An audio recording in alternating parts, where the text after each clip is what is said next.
We have not been doing a lot of stories about our comedian friend Zelensky, reputedly the inspiration for the Watchmen character, but Alan Moore has never confirmed that. So Ukraine asks U.S. to provide more intelligence on targets in Russia. Now, I looked this up. It looks like the last time we got an average age of the troops in Ukraine was November. So everyone's going with the 43 number, but it's surely higher than that now. Ukraine has asked the Biden administration to provide more intelligence on the position of Russian forces and military targets inside Russia as Ukrainian troops struggle to hold ground in the war, according to U.S. and Ukrainian officials. A group of Ukrainian parliament members also met with members of Congress in Washington to press for the United States to allow Kiev to use American weapons in Russia. Ukraine's requests have become more urgent in recent weeks as Russia has taken advantage of delays in shipments of American weapons and intensified military operations in the Kharkiv region of northeastern Ukraine. Now, I just want to point out here, whenever you get that kind of subtle propaganda, so they're trying to tell you it's because of the Republicans in Congress. If it wasn't for that, the Ukrainians would be swarming Moscow right now. It's only because those weapons were delayed that they're being overrun. But White House officials said the administration's longstanding policy remained unchanged. The United States is not encouraging or enabling attacks inside Russia. American officials seeking to avoid escalating the war have insisted they do not want U.S. weapons used in cross-border attacks or their intelligence reports used to target sites in Russia. The latest request came in recent days, officials said, and administration officials have begun to review it. Similar appeals have been turned down in the past. The United States provides some intelligence to Ukraine on Russian forces in Russia, for example, on troops that are massing for potential attacks. Ukraine also has access to commercial satellite imagery that allows it to see Russian activity at major military bases. Now, I just want to point out here now, of course, I do not want us to change that policy, but it's much more consistent with a policy of throwing Ukrainians into a meat grinder in a war we never intended for them to win than it is with a policy of we're going to defeat Russia. Right. It's almost like they knew all along this was just a payday for, U.S. weapons manufacturers that was delayed inconveniently by threat to peace on earth, Donald Trump. Right. If you're really determined to defeat Russia in this war, you would cross that line. But they're not going to cross that line. What did Lindsey Graham say when he went over there? This is a cheapest investment, right? The best investment we've ever made. Right. Wasn't that Lindsey Graham's the best investment we've ever made? Because it's their sons that are dying, not ours. Yeah, they don't want to change that. Yeah, and look, the whole thing is ridiculous anyway. I mean, yeah, you could say that that wouldn't be a line for us. In other words, we would allow them to go into Russia if we were serious about them winning. That's like me saying if I could balance a beach ball on my nose, I'd look like a seal. Like, it's not going to happen either way. It was never a winnable war either way. Right. Yeah. On Friday, President Vladimir V. Putin of Russia said his troops were moving into the Kharkiv region to carve out a buffer zone that would make it more difficult for Ukrainian forces to strike the Russian border city of Belgorod. American officials say those strikes have been a major irritant for the Kremlin. General Brown said Russia did not appear to have enough forces or supplies to take Kharkiv. In the face of Russia's incremental gains and Ukraine's critical shortage of troops, NATO allies are considering starting training missions inside Ukraine. Much military training is done at the unit level, and Ukraine has struggled to create a national program.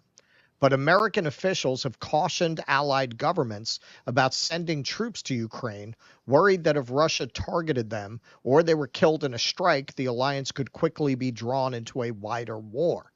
Similar to the training missions, allied governments are considering loosening their restrictions on Ukraine's cross-border actions, including by providing more intelligence on potential targets and allowing their weapons to be used inside Russia, Western officials said. David Cameron, the British Foreign Secretary, said during a visit to Kiev this month that Ukraine had the right to use weapons provided by London to strike targets inside Russia. Quote, just as Russia is striking inside Ukraine, you can quite understand why Ukraine feels the need to make sure it's defending itself, Mr. Cameron told Reuters.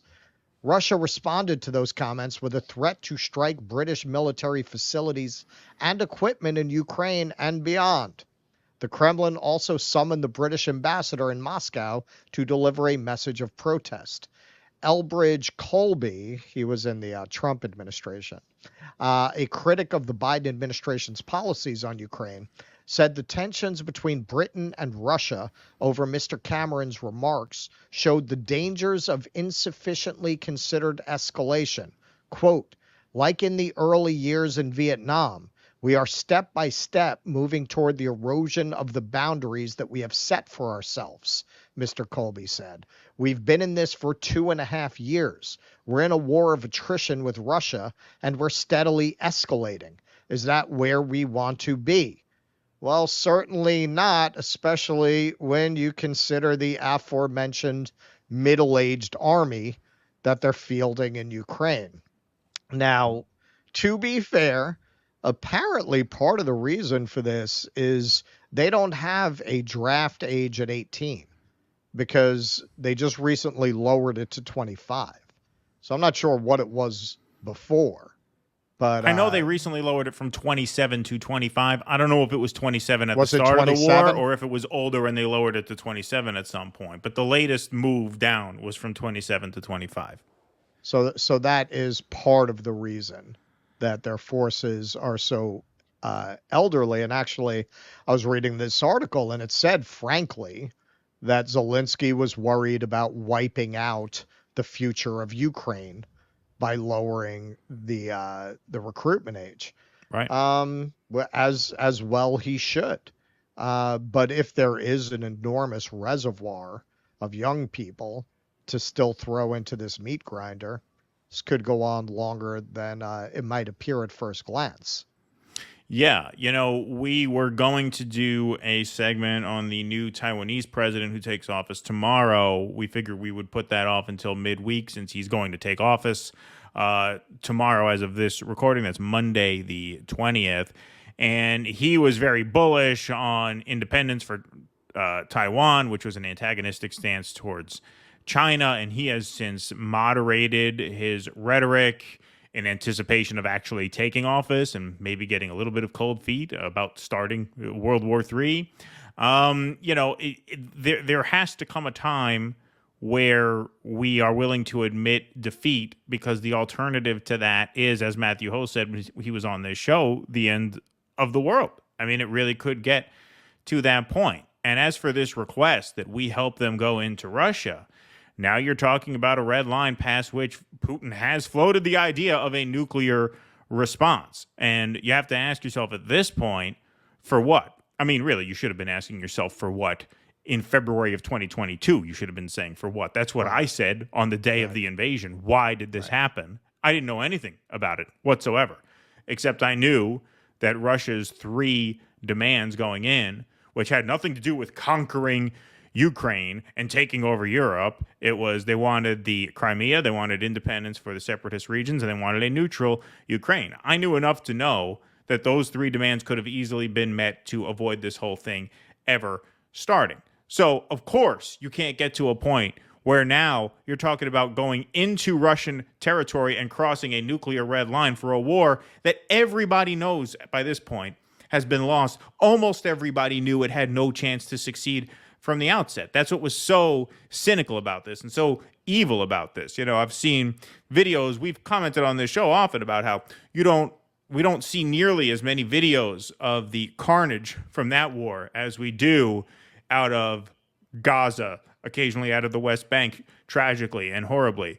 But, you see videos of Ukrainian soldiers making videos, that they send home to their mothers. I want to come home. I don't understand what I'm fighting for. What is this all about?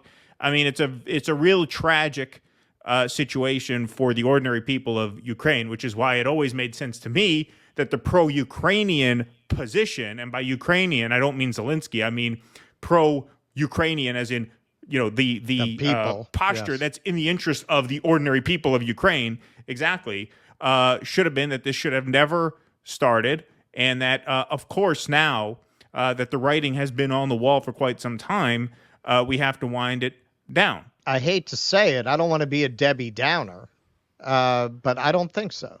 There are moments in history where stress lines and lines of conflict just come to a head. And this just feels like one of those moments in history. And of course, what's so terrifying about it is that World War III in a world with nuclear weapons that everyone has been dreading since the end of World War II seems to be on the way. And it's anyone's guess if you're going to be able to keep the nuclear genie in the bottle and limit a conflict like that to conventional forces. You might be able to for a while. What do people do who are on the verge of losing that war, who have nuclear weapons? Do they not use them? Right. Do they accept a defeat instead of using them? With Taiwan, we won't get too into that, but the world is dependent on their semiconductor factories, and that's part of what a lot of people believe has kept the Chinese from invading. Because they blow those factories, it is going to devastate technology around the world for years to come. It will be impossible because those factories are so complicated to build. It will be impossible to ramp back up for many, many years to what they're building and what they're supplying. So there's that. With Ukraine, the idea, Putin's not dumb. Whatever you think of him, it's a bitch to occupy a hostile people. He didn't want that headache. The eastern part of Ukraine, they're not hostile because they're fucking Russian. Right. That's what he wanted. The Russian-speaking, who would not have been an occupied, subject, resentful population. They would have been Russian people brought back into Russia. And yes, the rest of Ukraine, neutral. The idea, well, he'll start there and then he's gonna roll into Poland. He has no ambitions like that. I mean, if he thought he could, I guess he would, but he's not that stupid. I don't even know why he would. Why? He does seem to wax nostalgic about the old Russian Empire. So if he thought that he could really do it and it was going to be worth the blood and the treasure, and he could actually feasibly incorporate the old Eastern Bloc into a renewed greater Russia, would he do it? Sure, but it goes back to your metaphor. If you could balance a ball on your nose, you'd be a seal. I don't think he's dumb enough to think there's a world where that would work. Right, it's not working. It's not possible. Like Vladimir Putin fantasy camp, I think he would like that. Right. I don't think it goes beyond that. Yeah, it's not even worth thinking about. It's impossible. Please clap.